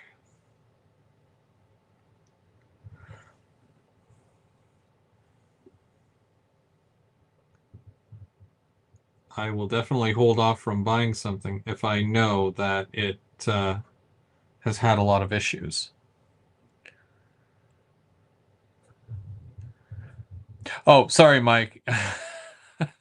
I didn't mean to hit a sensitive spot. Yeah, it was just one of those things off the top of my head. It wasn't pointed at any one specific model, but yeah, I know you did face something. I'm pretty sure a couple of times. That's why I think it came up from the back of my mind, where it was like, what's common? And yeah, you get a couple of these where it's like warped chassis, and you know that that's gonna suck because I don't think that's something that you can just fix. Like you could probably try to twist it back or whatever, but offset the trucks a little bit so it sits flatter. I don't know. I'm not in the business of fixing people's mistakes, so it's hard to say what would fix that. But yeah, I mean, I think we can all relate at some point. We've had some type of issue and we've had to deal with it. But again, that's why I do a lot of these videos or similar type videos, unboxings and whatnot. I like to share that stuff, right? Yeah, especially like James does make a good point, right? How do we know who's testing what? Especially with the fact that I think that a lot of the quality control isn't happening overseas anymore. I think a lot of it happens on this side. And I'm sure it does happen. It does. But it is possible to check 100 locomotives. But checking 100 locomotives out of 500 locomotives and saying that they're all good might not be the best option, right? I know it might be a pain and it might be a bit more expensive to have, a team going through them. But like, look what Lauren did with, all those Auroras when there was some of them were rejected. And he put together a crack team of guys. Mike was included in that, just to make sure that this locomotive would see the light of day. So good on him for doing that. But not every company will go to that length. I think that was the SD50F. But I have never had issues with mine, and I've got two of them. And I've got two of the 60Fs, and I've never had issues with them either. So, yeah, I don't know. For those of us who do have the option to go into a train store to buy the locomotive or whatever, I would strongly recommend to test it while you're there. I would.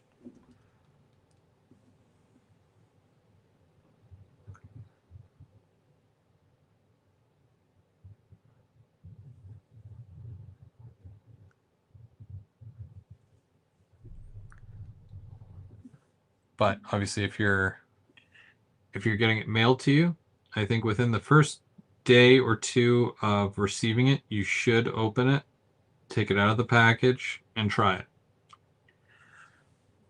I don't usually like to wait on that stuff. First off, I want to see my investment, my little investment, my little HO investment. And then I'm already obviously pretty excited that I'm getting a new thing, right? Oh, a new thing or new stuff. I'm going to try it out.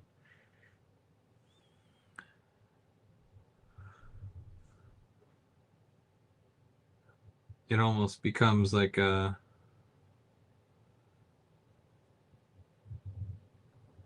just the thing you're just constantly doing over and over again, right? You're testing, testing, testing. Remember, they only do what you tell them to do. No less, no more. So think about that in the QA process. Getting the manufacturer to work alongside goes a long way. Yeah, yeah, no, it's true.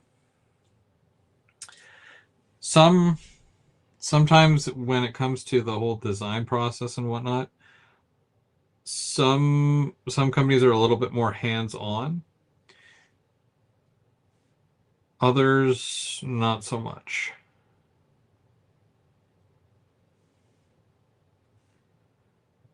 I can tell you if I owned a company,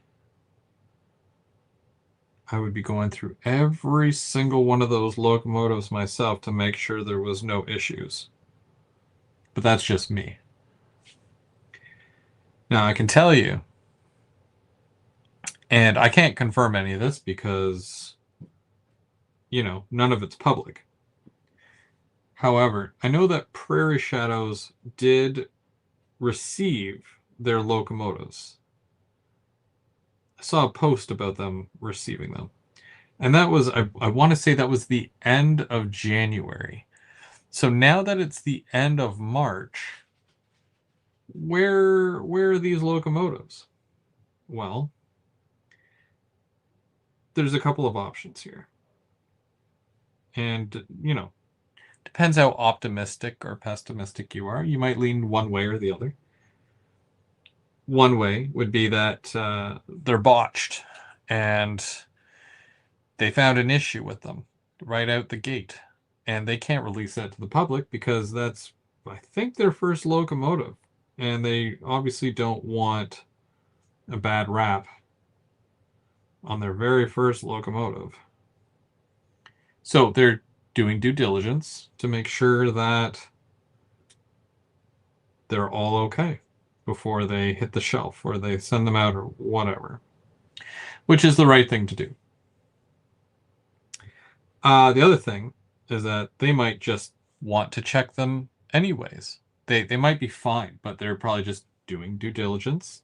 That's going to be the word of the day, by the way.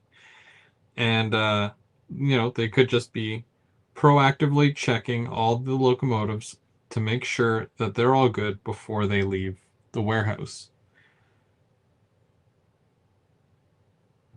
Because it could be very damaging, especially when it's your first locomotive. You definitely want to make sure you cross your T's and dot your I's, right? I'm almost through this. It's taken me so long just to do the one wall panel. Okay, I'm getting there. I'm getting there. But yeah. So I don't know what's going on, and obviously they won't be all public about it, which is fine. But you know, shouldn't transparency be important? I always find that transparency will be better than hiding it, Don't hide the truth. Be transparent. People will be a lot more understanding if they know why they're waiting 3 months for a locomotive as opposed to, you know, not doing anything at all, not saying a thing.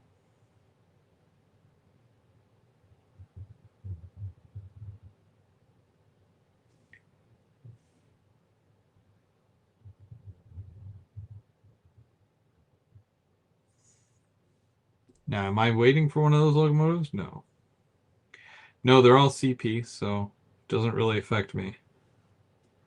But I'm sure that it'll be a really good one that maybe some of you might be interested in. I think Bub's pre-ordered 2 of them.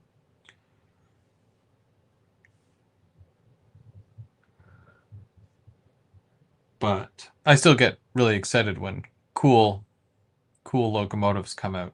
Like when Bowser did those Ecos. Oh, it's a phenomenal locomotive. I think James even got one. He got a locomotive that wasn't TH&B, so that's how you know it's good.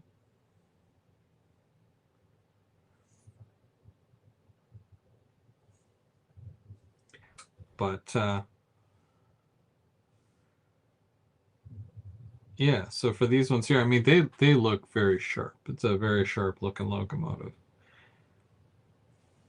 Another good one is the I want to say it's Class 1, the Jeep 38s that they're doing. Holy moly. If they did some Canadian road names, maybe I'd have a bit more interest, but yeah, they I mean, closest thing would be like Conrail, but that's more of a Sparky thing, and I don't even think he's interested in getting one of those, so I don't know. But they look really nice, though.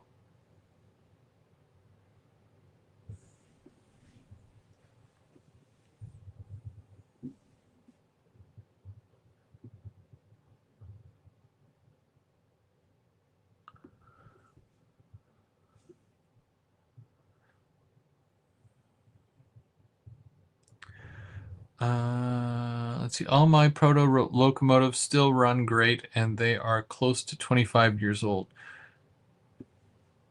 Really? You haven't had to switch out the drives or anything on those? Gears? I hear the gears are not great in protos. Or is that just Proto 2000 or is that Proto 1000? I'm not too sure. But yeah, I heard that the gears were not good and they would break very easily.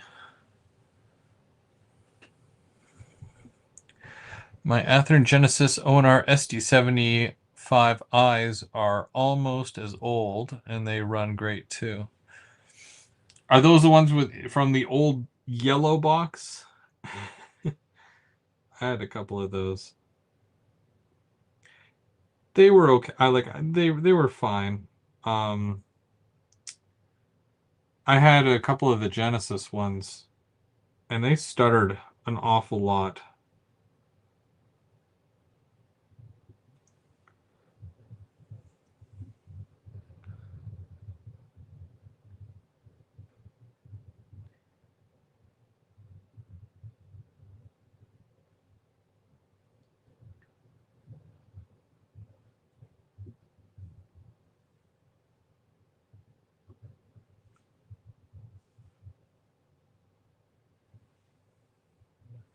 Yes, I replaced the gears in every single one of them after. Ah, there you go. Okay.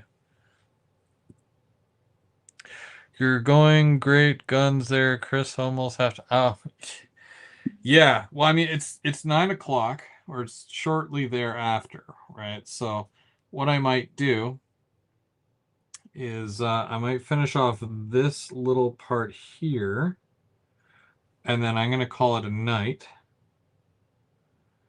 and then try to be back next week to do some more.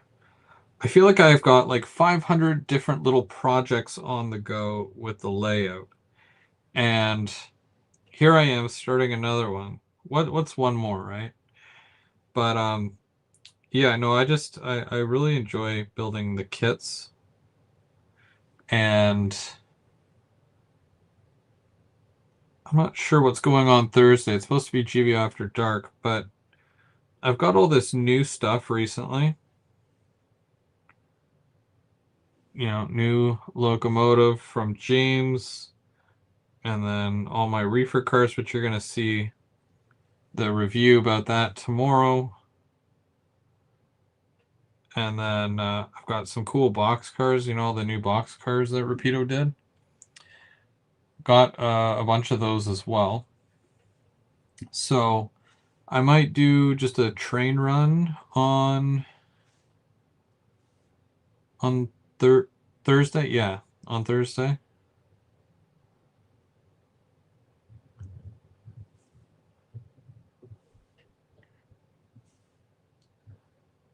Mark's in the area, he can come over. He always likes to surprise.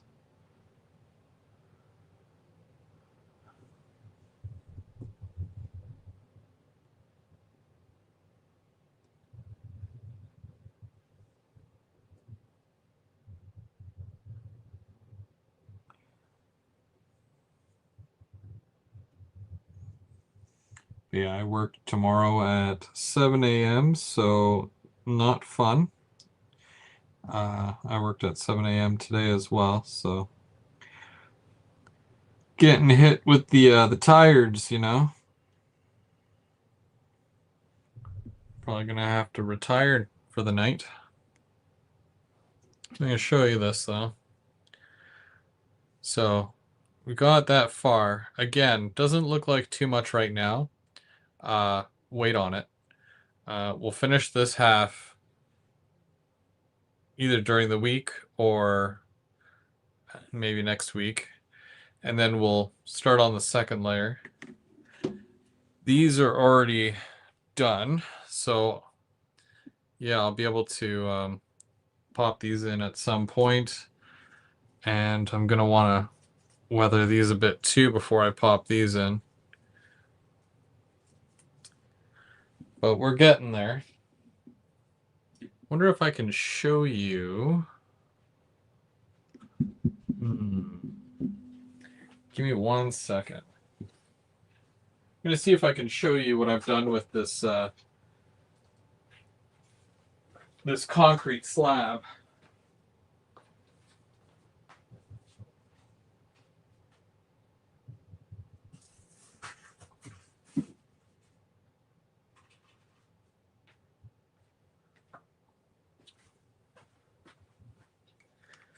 There's not much light, so you'll have to forgive me there.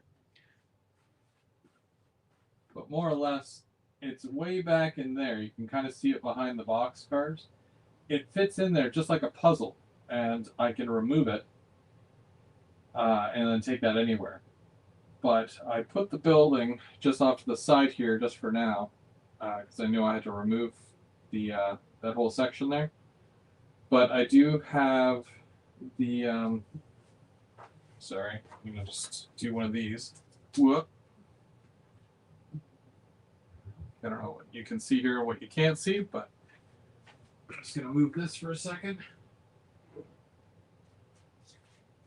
So that goes back on there like that.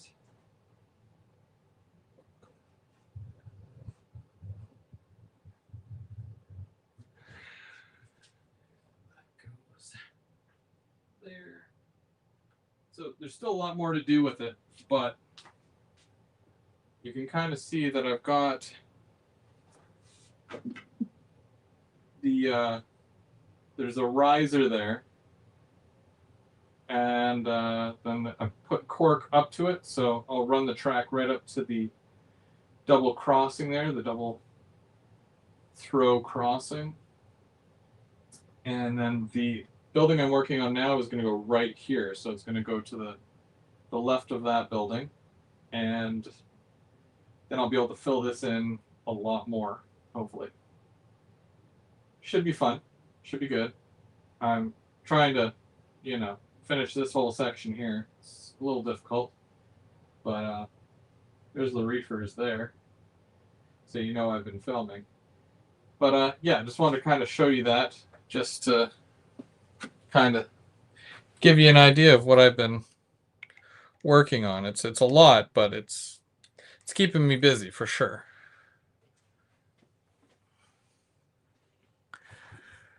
Let's see.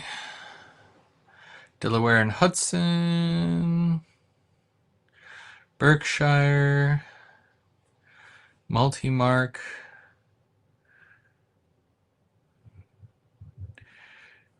It works well for now. Because the track isn't going up to it, I'm very nervous. So once it's in place, like I get all the concrete stuff done and I want to paint it and everything and all that. Once that's all done and I run the track to it, it will, either work or it won't work. And then we'll find out at that point. I think I should probably try to run the track to it now because I've attached all the wires. Test it. Test. And then do the painting and all that. I should be able to still remove it, but it makes me nervous. Rightfully so. But yeah, we'll see what happens.